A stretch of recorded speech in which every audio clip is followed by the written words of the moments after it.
Breaking news, this is Oxford right now. This is outside the Radcliffe Camera Library in Oxford, where the Pro-Palestine brigade have occupied the library, and one of them is up on the roof. The fire brigade are up there trying to make sure that this person doesn't jump.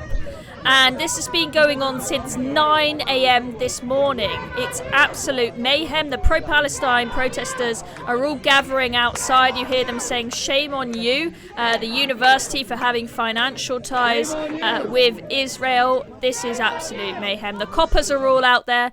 It has been quite an operation. So this has been going on since 9 a.m. this morning. Oxford Action for Palestine occupied the Radcliffe Camera. That's the name of that famous library in Oxford. And they have now decided it has got a new name.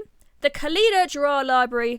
Khalida Jarrah is one of the prisoners being released as part of the hostage deal, a Palestinian activist and politician, supposedly. That's why they've named the library like that. And they went in this morning, and this Oxford Action for Palestine group, and they used their bike clocks to lock the doors of the library so no one could get in or out.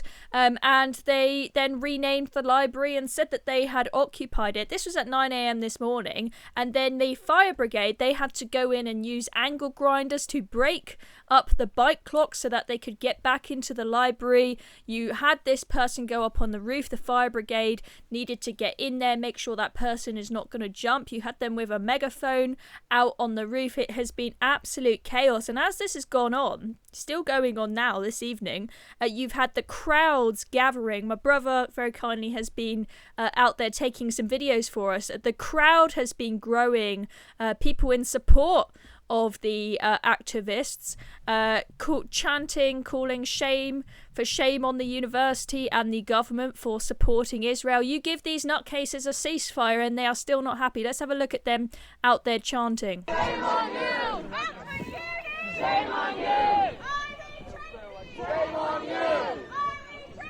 Shame on you! UK government! Shame on you! UK government! Shame on you! Shame on you!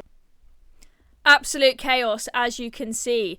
So this is the situation up on the roof. So you've got the fire brigade out there, and you can see them holding down, looks like two activists up on the roof.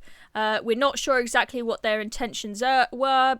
They've been shouting from megaphones from up there, and but there were rumours that they were threatening to jump. Whether exactly that's true or not, I cannot say for absolute certain. But it's been all eyes on the Radcliffe Camera today, and Oxford Action for Palestine, these nutcases who have done this, they put out a press release to the Oxford student explaining what they are doing and why. You might think, why on earth are they doing this when they've just got the bloody ceasefire that they've been marching for and begging for over the past year and a bit.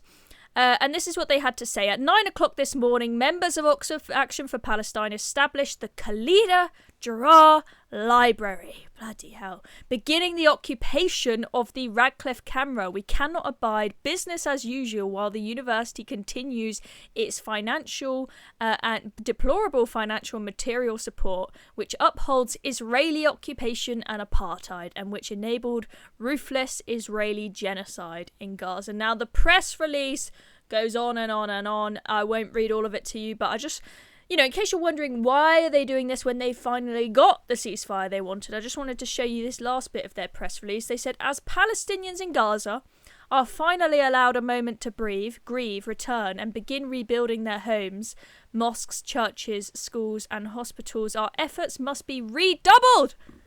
They're not going to calm down, ladies and gentlemen. They are going to double their efforts to scream about Gaza day in, day out, because they've got nothing better to do with their lives. It is imperative to continue pressuring and disrupting the systems and powers that sustain the Zionist project, so they call it. To take our eyes off of Gaza now would be an abdication of our responsibility to the struggle for Palestinian liberation. Fuck me. These people do not give up. I completely disagree with them, but you got to at least admire their tenacity to some degree.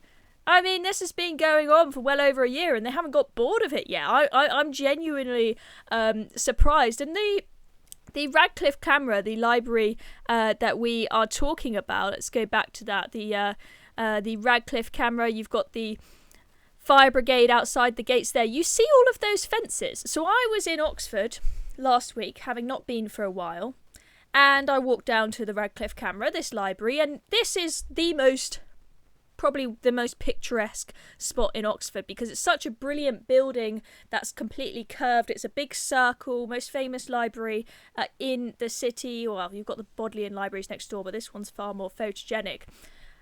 But I thought, oh my gosh, it looks like a building site because there are all these fences. So those fences you see there, those were not just put up today. They have been up for quite some time. And I thought, well, I can understand scaffolding on the building if they're doing building work, but why are there all these fences all the way around the grass? They're not doing any building work on the grass. What's going on? So I asked one of my mates, what's this all about? It looks so ugly. It looks like an absolute mess now. And they said, oh, those fences are to stop the Pro-Palestine lot from building encampments on the grass. You've seen at various universities these encampments being set up where they make the place look like it's full of homeless people. They put up all their tents. They've had to put up these ugly, disgusting fences in one of the most picturesque spots in Oxford to stop these nutcases from getting their tents out and turning it into a camp.